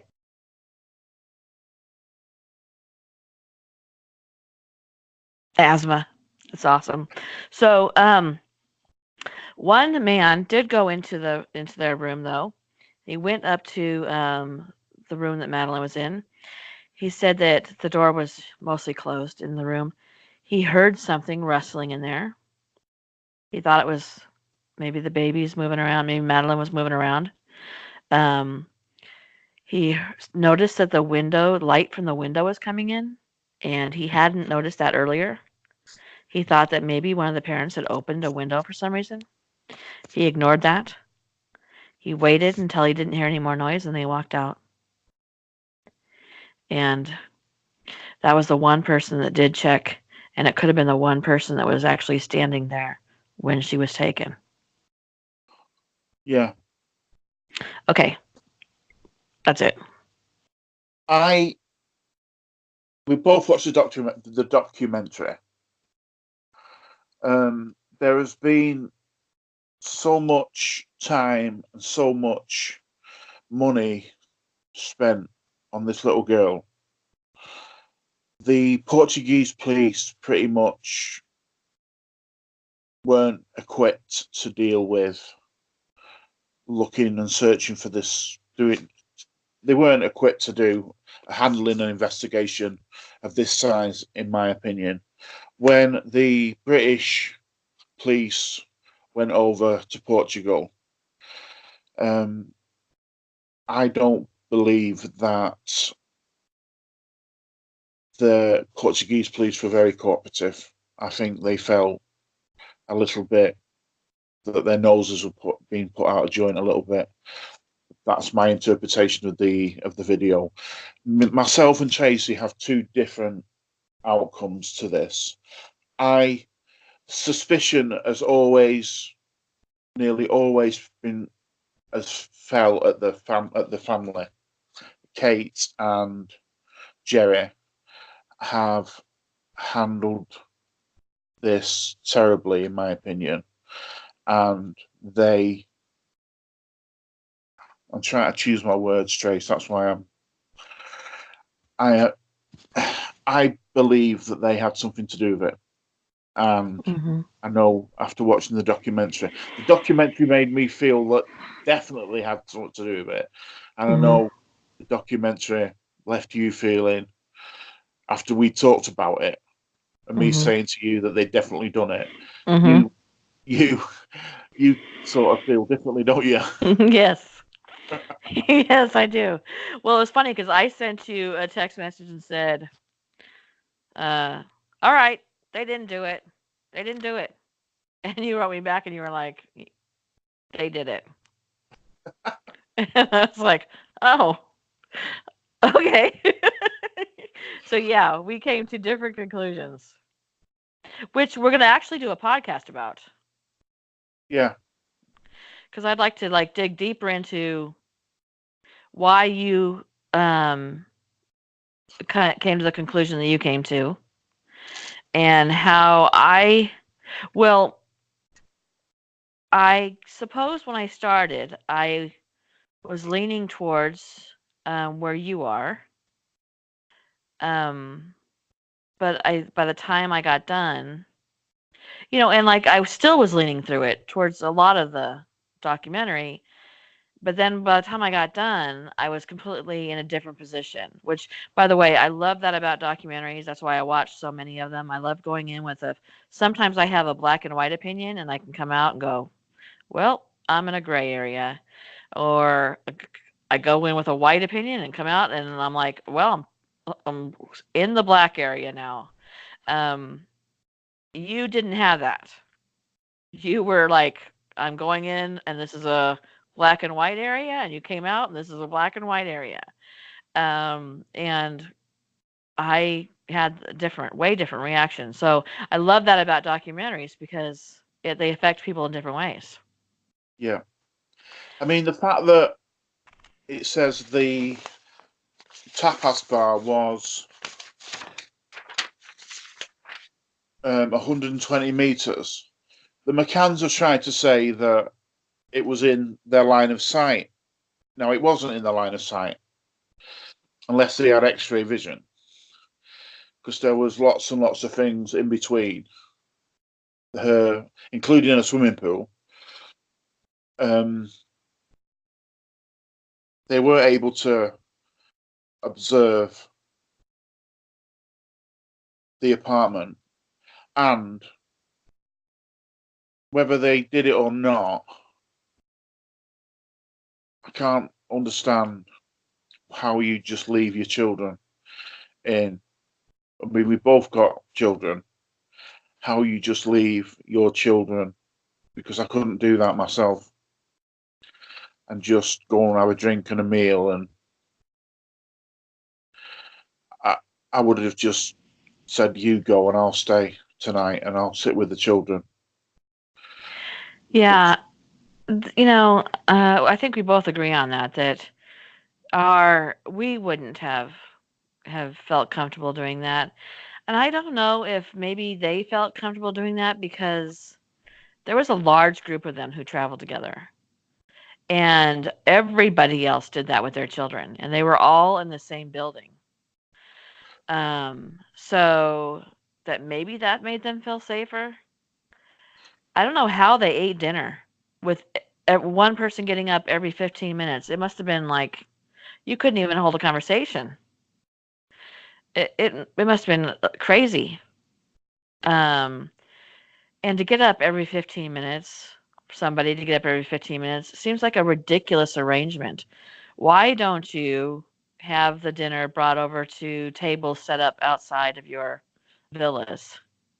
Yeah. Would seem to make more sense to me. Just like if you were having a backyard barbecue, Yeah. we'll be outside of the villas where we're all here, and we'll all hear if there's a noise. And and there was like what, at least 12 people at dinner, at least Yeah. 12, if not more.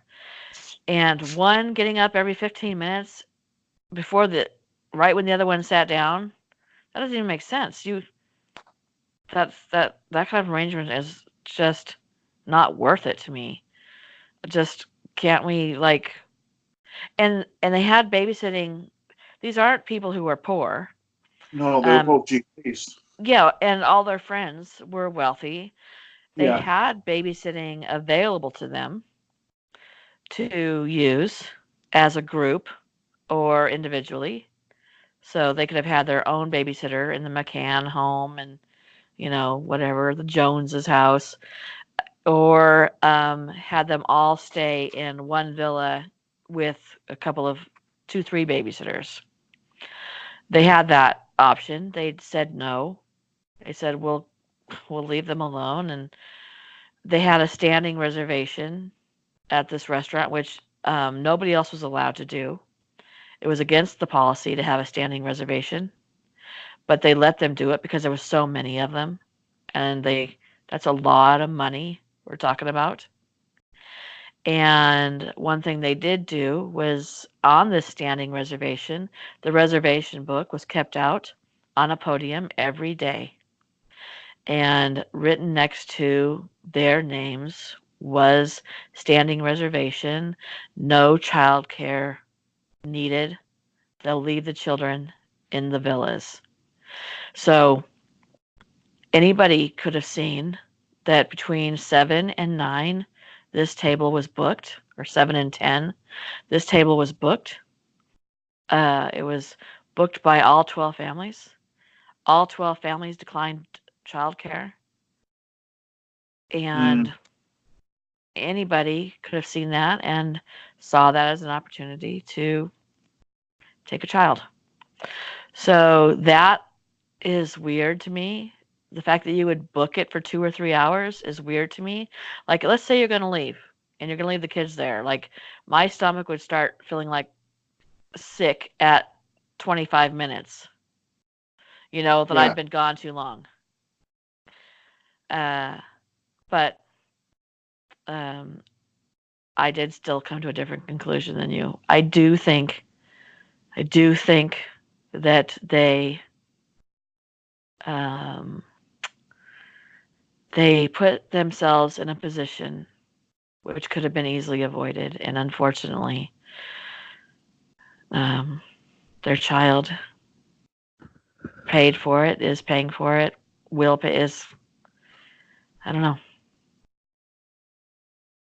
I do think that was something that, like we talked about, you nor I would have done with our own children. I mean, what annoys... I mean, I don't want to get too much into the actual case, because obviously we're going to do a podcast on it. But as far as Madeline is concerned, what annoys a lot of people in this country, in the UK, they keep being awarded money, lots and lots of money, taxpayers' money, to keep having this, which I suppose if your child was abducted, you would want this to be not be put out of the public eye, and they keep being awarded this extra money. What's a lot of people in the UK are annoyed about? There are other children that are missing, and they don't get the same treatment as the McCanns have got, and they have got quite a lot of wealthy friends, and they have got links to politicians and things like that, and that's why they believe that they're being treated differently.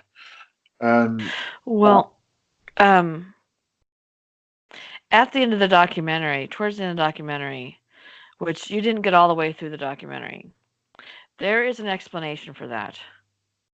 So I'll tell you what the explanation is. The British police would not get involved in this case. They let the Portugal police, which was run by dirty cops that were paid to look the other way. They planted evidence. They lied about evidence. They did what was politically best for them to not lose tourist dollars. And so they literally planted evidence in the McCann's rental car that the McCanns had rented after Madeline had disappeared. They said it was blood from Madeline McCann, and it was not. That was a lie. The police chief ended up being fired and really made to look like a complete jackass. They wasted all that time because the British police would not step in and cooperate. And these Portugal police went nuts. Left to their own devices, they were trampling over the scene. They were planting evidence. They were taking dogs in and teaching them how to react to something that wasn't there. So the McCanns, a rich guy, went to the McCanns and said, "Okay, here's the deal. I will pay for everything. I'll pay for detectives and everything. My own personal detectives will do this. Well, he put his son in charge of this. His son and this guy, he hired this guy who was a grifter.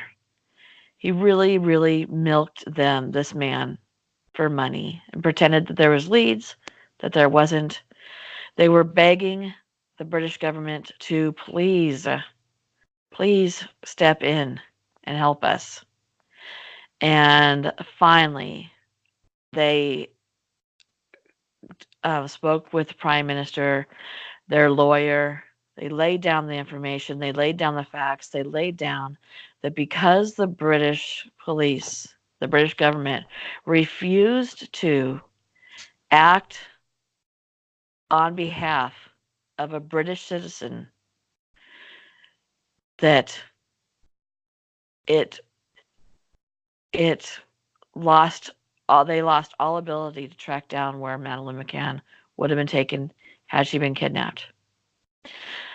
And the British government agreed to that. They agreed that they failed her. And they made an arrangement with the parents to pay for it from then on. Still think they did it. What? I still think they did it.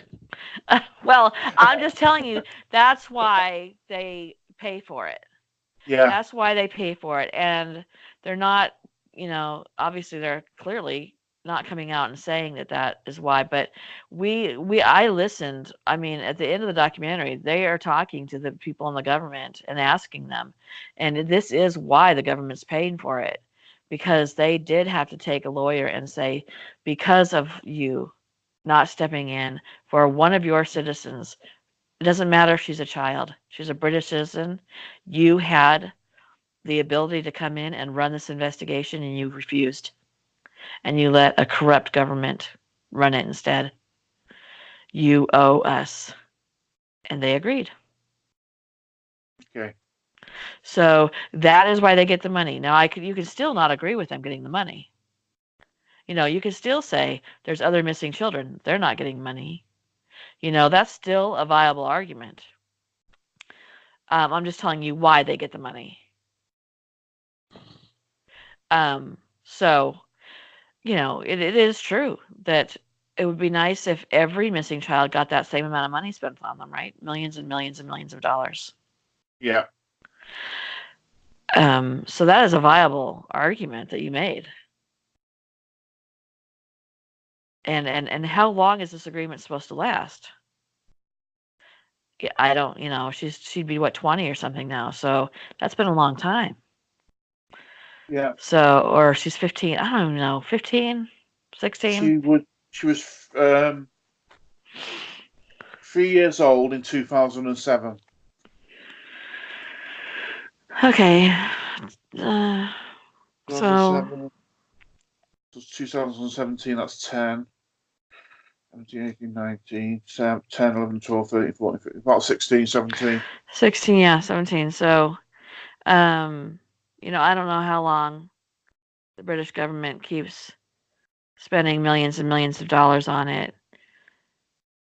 If it was my child, I would want them to continue to spend the money on it. But then if I had a child who went missing in the UK, I would be furious if my child wasn't getting that money too. Yeah. So, sure, I understand why people would be angry as well. Because, like you said, they are wealthy. Very wealthy, yeah. So, although they did get scammed out of a lot of money. But, yeah, I can see that. I can see that side. So I'm not saying that because you feel that way that that's wrong. I can see that side completely. I was just telling you how that arrangement came to be. I was really surprised. We are very similar, and I was very surprised that you came to that conclusion. Yeah. Yeah, me too. Yeah, I thought we would land in the same way. But no, I don't. I personally don't believe it was them. I think that the child was taken. I want to believe the child was taken so somebody could have a child, but that is not what it was taken for. No. I don't believe. And they had a detective whose job it was to scour through um, videos that he, I don't know how he's ever going to be a normal person again. And out of that, though, strangely enough, out of the fact that his job was to scour through videos of, I mean, he said that he saw things that you would never even imagine. But they did and have because of that. So here's something that's going to make you feel better, Rob. Because of that money that's being spent on them, on Madeline, they have set up this whole organization that scours through these videos that are put up in these dark, dark, dark websites. Oh, And they have to watch them, and they have to have facial recognition, and they have actually found hundreds of missing children that's good. that were taken into these. I can't. I would need to be careful about the wording I use. So Yeah, these trafficking cases. yeah. So because of that, because they set up this whole division for this, which is incredible, and I don't know how they do it. I couldn't do it. So No. I mean, they are heroes. Period. They're heroes, and they have found hundreds of children who have been taken, teens who have been taken in this trafficking situation, and um, gotten them home to their families. That's good. God bless that. Yeah. So we'll get into why you feel the way you think, and I'll tell you why I feel the way I think. And we'll do a podcast on that because I think that'll be interesting because we, like you said, we are so similar that it is weird that we came up with a different conclusion. Yeah,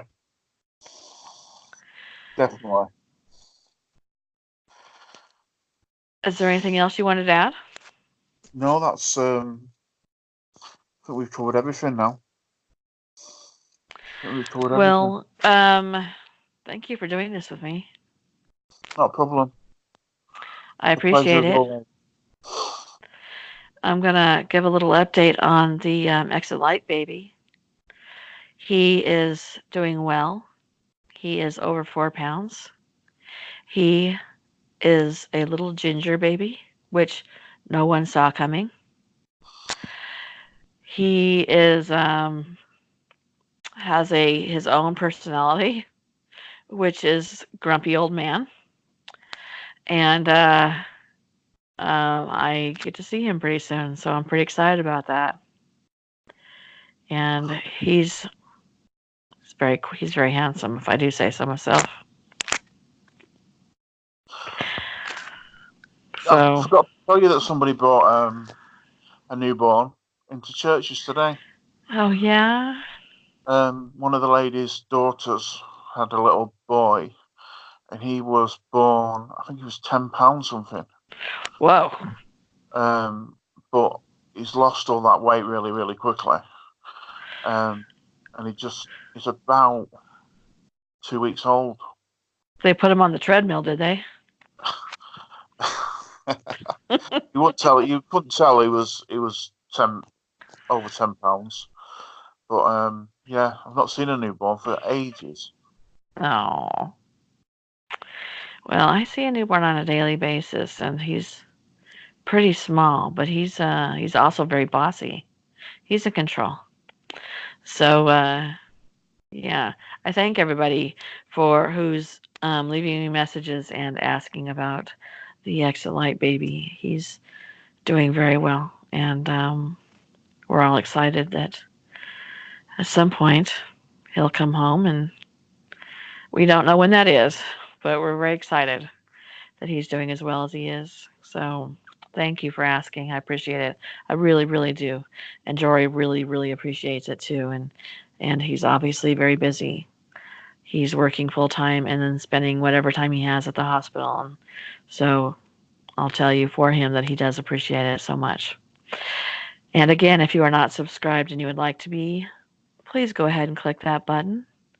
If you like this video, please go ahead and click that thumbs up. And if you would like to be notified of content, please go ahead and click that bell and notice that somewhere on your screen it is going to give you options every time you click. It is going to give you the option of being notified every time content goes up, occasionally when content goes up, hardly ever when content goes up, and that is your choice to make. But please do click that bell. And thank you for listening and for coming to my channel. And like I said, I did pick a winner for the Amazon gift card giveaway. Everybody go check and make sure you don't have a notification from me. And if you are the person who does, should I say the person's name right now, Rob, or should I just... Well, yeah, I mean, you'll be able to confirm it, won't you? Okay, so Pennywise, check your messages. I contacted you. And now everybody just went, oh, what? So check your messages. I contacted you. And if I am not contacted in a week, we will pick someone else. Come on, people. It's free money. Give me a message. All right, Rob. I'm ready to say goodnight. Are you? I am, yeah. Or good morning. Good morning, yes. What is wrong with me? Yes, good morning, good night, whatever it is to you. Thank you, Rob. Not a problem. Thank you. Bye.